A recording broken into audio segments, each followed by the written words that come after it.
आज घर बड़े हो गए हैं लेकिन रिश्ते उतने ही दूर हो गए। आज घर के लोग एक छत के नीचे रहते हैं पर आपस में जुड़े हुए नहीं हैं। लोग साथ बैठकर खाना खाते हैं लेकिन सबका ध्यान अपने अपने मोबाइल्स में होता है। यही कारण है कि आज दबाव, डिप्रेशन और डिवोर्स और झगड़े बढ़ रहे हैं।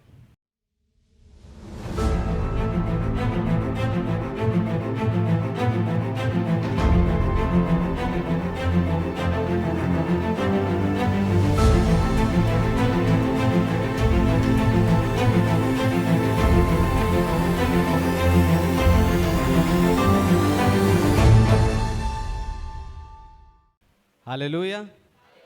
तो आए आज के वचन में चलें, पवित्र शास्त्र बाइबल से आज का संदेश सुने। आज का संदेश है आशीषित घर। आज का संदेश है आशीषित घर। तो आज का युग मॉडर्न है, डिजिटल है और फास्ट है, लेकिन इन सब के बीच में जो एक चीज लगातार टूट रही है वो है परिवार। आज घर बड़े हो गए हैं लेकिन रिश्ते उतने ही दूर हो गए। आज घर के लोग एक छत के नीचे रहते हैं पर आपस में जुड़े हुए नहीं हैं। लोग साथ बैठकर खाना खाते हैं लेकिन सबका ध्यान अपने अपने मोबाइल्स में होता है।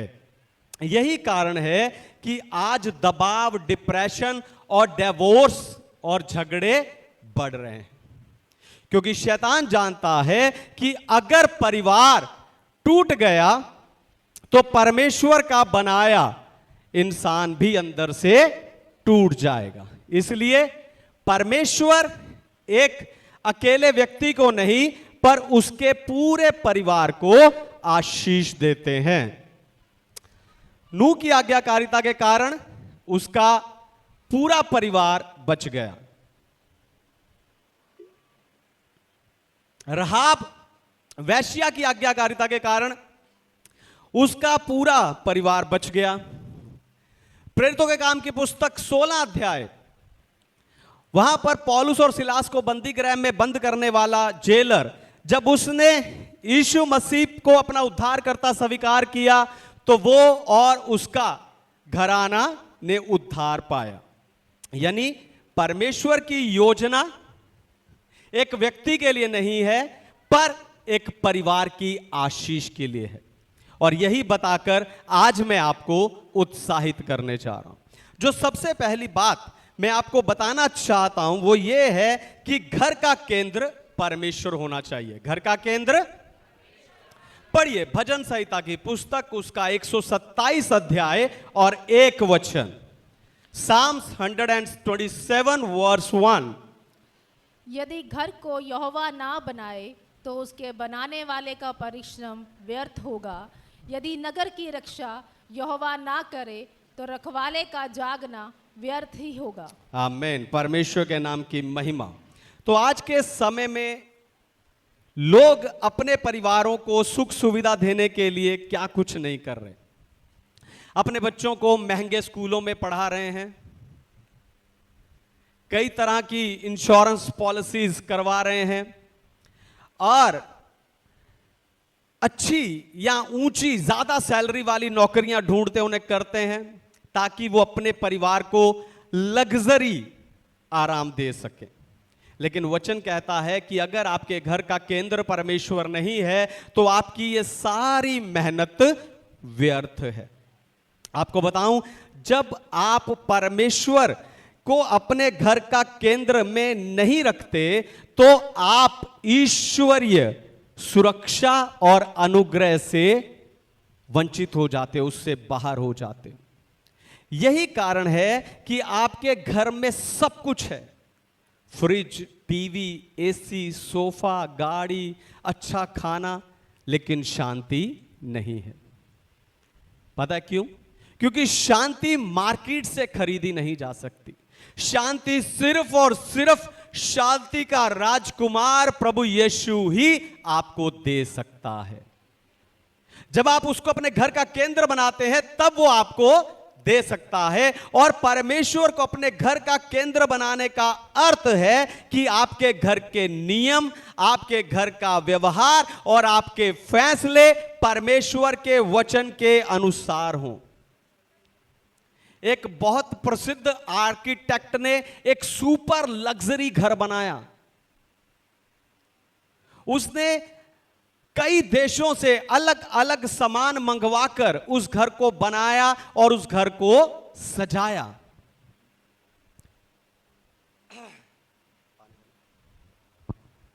उस घर को बनाया और सजाया, लेकिन उसने एक बहुत बड़ी गलती कर दी। उसने मिट्टी को जांचे बिना, उस जगह की मिट्टी को जांचे बिना उस हल्की मिट्टी पर ही उस घर की नींव डाल दी। सालों बाद, एक साल बाद जब वहां तूफान आया तो जो पुराने और साधारण घर थे वो टिके रहे, लेकिन जो वो लग्जरी घर था वो ढह गया, गिर गया। तूफान ने उस घर की लग्जरी को नहीं देखा, बल्कि उसकी नींव को टेस्ट किया। अपने घर की नींव को मजबूत करने के लिए आपको भी अपने घर में रोज फैमिली प्रेयर करनी चाहिए। दिन में एक समय ऐसा हो जब आपका पूरा परिवार मोबाइल, टीवी, सारे गैजेट बंद करके एक तरफ रख के और सारा परिवार बैठ के बाइबल पढ़े, एक दूसरे के लिए प्रार्थना करें।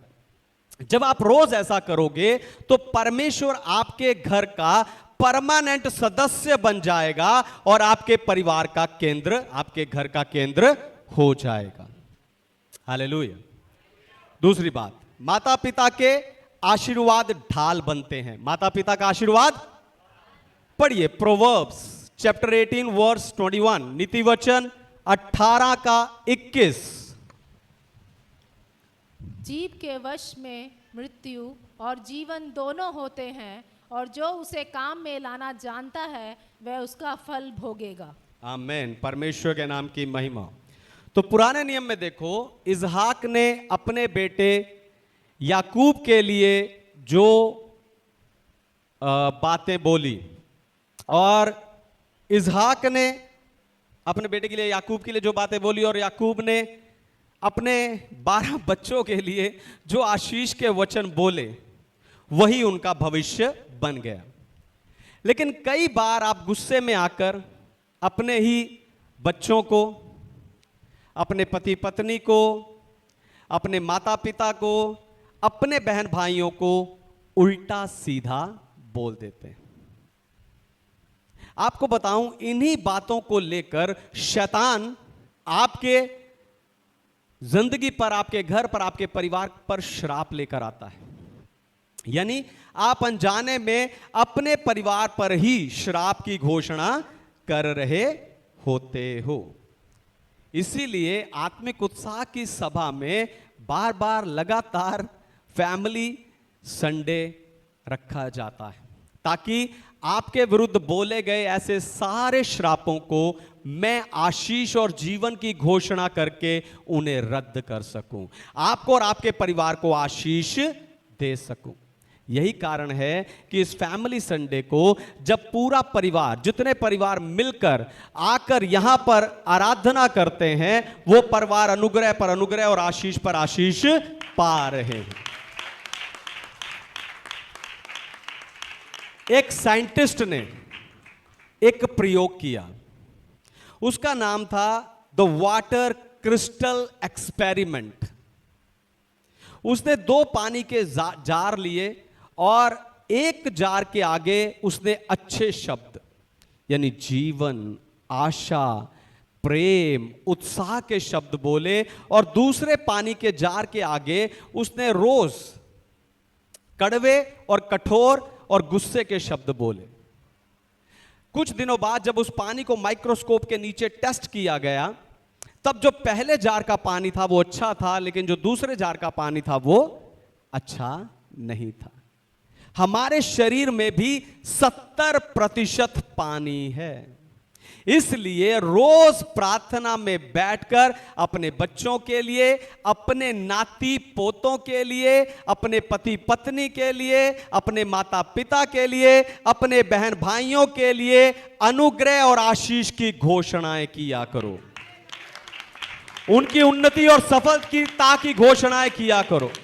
उनके आत्मिक जीवन, उनकी सेवा, उनके समर्पण की घोषणा किया करो। उनके समृद्ध भविष्य की घोषणा किया करो, क्योंकि आज आप जो बोलेंगे कल वही आपके बच्चों का भविष्य होगा। हालेलुया। तीसरी बात, घर का माहौल आदर और अधीनता से भरा हो। घर का माहौल आदर और अधीनता से भरा हो। पढ़िए इफिसियों की पत्री 5 अध्याय 21 वचन। Efficiency chapter 5 verse 21। मसीह के भय से एक दूसरे के अधीन रहो। आमीन। परमेश्वर के नाम की महिमा। तो आज के समय में परिवार के लोग अपने घमंड और अभिमान में जीते हैं। कोई भी किसी के अधीन रहना नहीं चाहता और कोई भी किसी को आदर देना नहीं चाहता। इसीलिए आज कई घर युद्ध का मैदान बन गए हैं। पर आपको बताऊं, आदर ही पारिवारिक आशीष की कुंजी है। हालेलुया। दोबारा सुनिए, ध्यान से सुनिए। आदर ही पारिवारिक आशीष की कुंजी है। जहां आदर होता है वहां आशीष अपने आप बहती है। हालेलुया। लेकिन जिन घरों में विरोध होता है वहां से आनंद चला जाता है, और जिस घर में पुरानी बातों को कुरेदा जाता है वहां पर पवित्र आत्मा खेदित होता है और उस घर की आशीषें रुक जाती हैं। इसीलिए इफिसियों की पत्री 5 अध्याय में पौल उस पति पत्नी के रिश्ते को मसीह और कलीसिया के रिश्ते के साथ तुलना करके बताता है। वो कहता है कि पति को आदेश है कि वो अपनी पत्नियों से ऐसे प्रेम करे जैसे मसीह यीशु ने कलीसिया से प्रेम किया, यानी बलिदान और पक्षरहित और स्वार्थ रहित प्रेम करो। और पत्नियों को आदेश है कि वो अपने पति का आदर करें, क्योंकि जब पति और पत्नी एक दूसरे का आदर करते हैं तो वो दूसरे को उस पारिवारिक ढांचे के अधीन ले आते हैं जो परमेश्वर ने बनाया था। हालेलुया। दोबारा सुनिए, ध्यान सुनिए। जब एक पति या पत्नी इस चैप्टर में मिली हुई आज्ञा को पूरा करता है तो अपने जीवन साथी को ऑटोमेटिक उस ढांचे के अधीन ले आता है जो परमेश्वर ने एक परिवार के लिए बनाया था। यानी पति का मसीह जैसा प्यार पत्नी को उस पारिवारिक ढांचे में ले आता है और पत्नी का अधीन रहना पति को उस पारिवारिक ढांचे के अधीन ले आता है। हालेलुया। यानी आप दोनों एक दूसरे के लिए आशीष बनते हो। पता है क्यों? क्योंकि आप दोनों जीवन के वरदान के वारिस हैं। हालेलुया। आप दोनों जीवन के वरदान के वारिस हो। आपने ऐसी साइकिल जरूर देखी होगी जिसमें 2 सीट होती हैं और दोनों को चलाने के लिए पैडल होते हैं।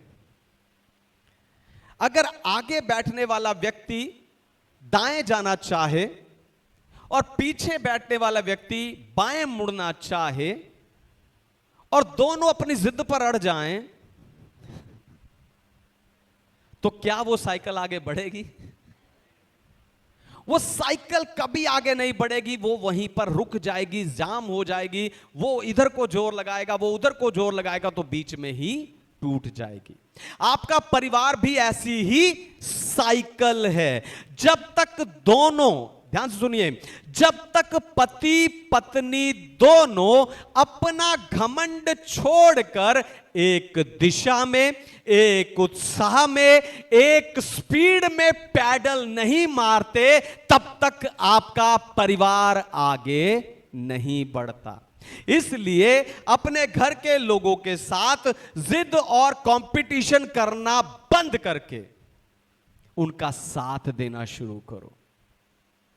पैडल मारना शुरू करो, उनके साथ मिलके पैडल मारना शुरू करो, तब आपका परिवार आशीष पाएगा, आगे बढ़ेगा और आगे बढ़ता जाएगा। Hallelujah, hallelujah. चौथी बात, घर का विश्वास अगली पीढ़ी को दो। घर का विश्वास अगली पीढ़ी को दो। पढ़िए व्यवस्था विवरण की पुस्तक 6 अध्याय 6 और 7 वचन, डिट्रोनॉमी चैप्टर 6 वर्स 6 एंड 7। और ये आज्ञाएं जो मैं आज तुझको सुनाता हूँ वे तेरे मन में बनी रहें, और तू इन्हें अपने बाल बच्चों को समझाकर सिखाया करना, और घर में बैठे मार्ग पर चलते लेटते उठते इनकी चर्चा किया करना। आमेन। परमेश्वर के नाम की महिमा। तो परमेश्वर सिर्फ वर्तमान का यानी आज का परमेश्वर नहीं है। वचन कहता है कि वो अब्राहम, इजहाक और याकूब का परमेश्वर है, यानी वो पीढ़ियों का परमेश्वर है। यानी हमारा परमेश्वर पीढ़ियों को आशीष देता है। Hallelujah, hallelujah. और उसकी आशीष हमारी अगली पीढ़ी को मिले, इसके जिम्मेवारी आप पर है। हालेलुया। परमेश्वर पीढ़ियों का परमेश्वर है, वो पीढ़ियों को आशीष देने वाला परमेश्वर है, और हमारी अगली पीढ़ी को आशीष मिले, इसकी जिम्मेवारी आप पर है। कैसे? माता पिता अगली पीढ़ी को अपना विश्वास दो, उन्हें वचन की आज्ञाकारिता सिखाओ, उन्हें सेवा करना सिखाओ, ताकि वो उन आशीषों को प्राप्त कर सके। असल में जो ये वचन हमने यहां पढ़ा, व्यवस्था विवरण 6 अध्याय 6 और 7 वचन, इस वचनों के द्वारा प्रभु ये चाहते हैं कि आप अपने बच्चों को ऐसे सिखाएं कि आपके सिखाने की, आपकी शिक्षा की छाप उनके मन से कभी मिट ना सके। पर आज के क्रिश्चियन माता पिता की सबसे बड़ी कमी यह है कि वो अपने बच्चों की आत्मिक उन्नति को संडे स्कूल और चर्च पर छोड़ देते हैं। पर आपको बताऊं, आपका बच्चा सिर्फ 2 या 3 घंटे, ध्यान से सुनिए, आपका बच्चा हफ्ते में सिर्फ 2 या 3 घंटे चर्च में होता है, लेकिन बाकी के 160 घंटे से भी ज्यादा वो आपके साथ होता है। इसलिए याद रखो, आपका बच्चा वो नहीं सीखता जो हम उसे सुनाते हैं, आपका बच्चा वो सीखता है जो घर में आप उसे दिखाते हैं। अगर आप अपने बच्चों को सिखाते हो कि झूठ मत बोलो, लेकिन आप फोन पर उनके सामने ही जब झूठ बोलते हो, तो आपका सिखाना व्यर्थ हो जाता है। हालेलुया। आपका सिखाना उस समय पर व्यर्थ हो जाता है। अगर आपका विश्वास सिर्फ संडे तक सीमित है और सोमवार से लेकर शनिवार तक आप सांसारिक बातों में, सांसारिक कामों में, सांसारिकता में जीते हैं, तो याद रखो, बड़ा होने के बाद आपका बच्चा मसीह विश्वास में आगे नहीं बढ़ेगा। एक बार की बात है, एक पिता और उसका बेटा पथरीली रास्ते से जा रहे थे, एक पहाड़ी रास्ते से जा रहे थे। वो रास्ता बहुत पथरीला और खतरनाक था। पिता आगे चल रहा था और बेटा उसके पीछे चल रहा था। पिता ने पीछे मुड़कर बेटे को कहा कि बेटा ध्यान से चलना, रास्ता बहुत खराब है। वो बात सुन के उस बच्चे ने एक बहुत ही गहरी बात बोली। उसने कहा, पापा आप ध्यान से चलिए, मैं तो बस आपके पैरों के निशान पर अपना पैर रखकर चल रहा हूं। यही सच्चाई है। कल आपके बच्चे वहीं चलेंगे जहां आज आप चल रहे हो। कल आपके बच्चे वही करेंगे जो आज आप कर रहे हो। हालेलुया। 2-2.5 साल पहले की बात है। मेरे पैर की एड़ी में बहुत ज्यादा दर्द था। मैंने सब कुछ कर लिया, एक्सरसाइज कर ली, पत्नी से पैर दबवा लिए, थोड़ी सी है ना मेडिसिन भी लेकर देख ली, लेकिन वो दर्द गया नहीं। फिर मुझे एक दिन बैठे बैठे ध्यान आया, मैं प्रार्थना में था, प्रार्थना में बैठे बैठे मुझे ध्यान आया कि यही दिक्कत मेरे पिताजी को थी। उन्होंने उस समय क्या किया, मैं अपनी माताजी के पास गया, मैंने कहा मम्मी डैडी को भी तो पैरों में दर्द था, उन्होंने क्या किया? मम्मी कह रही मेरे को तो याद नहीं, बड़ी पुरानी बात हो गई। फिर मैं प्रार्थना में बैठा, फिर मुझे याद आया कि मेरे पिताजी ने लेदर के शूज डालना छोड़कर स्पोर्ट्स शूज डालना शुरू कर दिया, और मैंने भी स्पोर्ट्स शूज लिए, उन्हें डालना शुरू किया, और मेरी एड़ी का दर्द चला गया। यानी बच्चे वही करते हैं, कल वही करते हैं जो आप आज कर रहे हो। कल उनकी जिंदगी में जब मुश्किल आएगी, परेशानी आएगी, कोई ऐसे हालात, कोई ऐसी परिस्थिति आएगी जो आज आपकी जिंदगी में है, तो वो क्या करेंगे? वही जो आज आप कर रहे हो। हालेलुया। वो वही करेंगे जो आज आप कर रहे हो। इसलिए बाइबल के नियमों को, सिद्धांतों को, शिक्षाओं को, आज्ञाओं को अपने घर में लागू करो और अपने बच्चों को मसीही विश्वास के अनुसार जीना सिखाओ। हालेलुया। अपने बच्चों को मसीही विश्वास के अनुसार जीना सिखाओ। पांचवी और आखिरी बात, अपने घर और परमेश्वर के राज्य के लिए आर्थिक आशीषों का प्रबंध करें। अपने घर और परमेश्वर के राज्य के लिए आर्थिक आशीषों का प्रबंध करें। पढ़िए मलाकी की पुस्तक 3 अध्याय 10 वचन। Malachi chapter 3 verse 10। सारे दशमांश भंडार में ले आओ कि मेरे भवन में भोजना वस्तु रहे। और सेनाओं का यहोवा यह कहता है कि ऐसा करके मुझे परखो कि मैं आकाश के झरोखे तुम्हारे लिए खोलकर तुम्हारे ऊपर अपरंपार आशीष की वर्षा करता हूं कि नहीं। आमीन। परमेश्वर के नाम की महिमा। तो परिवार में चिंता का सबसे बड़ा कारण पैसा बनता है।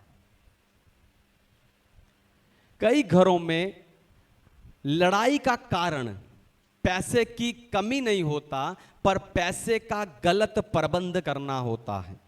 यही कारण है कि जब परमेश्वर ने मिस्र देश से इजराइलियों को निकाला, तब रास्ते के बीच में व्यवस्था विवरण की पुस्तक 8 अध्याय में परमेश्वर उन्हें कहते कि जब तुम उस देश में पहुंचो और तुम्हें ऐसे कुएं मिले जो तुमने खुद नहीं खोदे, जब तुम्हें गायें, बैल, बकरी, पैसा, सोना, चांदी बहुत ऐसे तुम्हारे पास हो जाए, उस समय भी तुम अपने परमेश्वर को याद रखना, अपने परमेश्वर को भूलना नहीं। ये आप देखो, परमेश्वर उन्हें ये सब बातें कब बोल रहा है? जब वो रास्ते में है। अभी ये सब चीजें उनके पास नहीं है, लेकिन परमेश्वर उन्हें ये सब चीजें देने से पहले उन्हें ये सारी बातें बता रहा है, ताकि जब कल उन्हें ये चीजें मिले तो वो इन्हें संभाल सके, इसकी सही व्यवस्था कर सके, ताकि जब परमेश्वर उन्हें ये सारी आशीषें कल दे तो वो इन आशीषों को गवा ना सकें। आपको बताऊं, मैं ऐसे कितने लोगों को जानता हूं जिन्होंने परमेश्वर से मिली हुई आशीषों को सही प्रबंध ना करने के कारण गवा लिया है। हालेलुया। उसे ना संभालने के कारण उन्हें गवा लिया है। बहुत से परिवारों में पैसा आता है, लेकिन कहां चला जाता है किसी को नहीं पता। मुझे भी नहीं पता, क्योंकि दशमांश नहीं आता। हालेलुया। बहुत से परिवारों में पैसा आता है, लेकिन कहां चला जाता है किसी को नहीं पता। कभी दवाई में, कभी अचानक कोई सामान खराबी में, कभी कोई अचानक खर्चों में वो चला जाता है। क्यों? क्योंकि शैतान उनके पैसे को खा रहा है। हालेलुया। क्योंकि शैतान उनके पैसे को खा रहा है। जब आप पैसे का सही प्रबंध करते हो, ध्यान से सुनो, जब आपके अपने पैसे का जो आपके पास है, जब आप अपने पैसे का सही प्रबंध करते हो तब परमेश्वर स्वर्ग की अपरंपार आशीषें आपके परिवार के लिए खोलते हैं। हालेलुया। तब वो आपके परिवार के लिए खोलते हैं। पारिवारिक आशीष तब तक अधूरी है, आर्थिक परिवार की आर्थिक आशीष तब तक अधूरी है जब तक आपकी जेब और आपका बैंक अकाउंट परमेश्वर के नियम के समांतर में नहीं होता। और उसे समांतर में करने का तरीका है आपका दशमांश।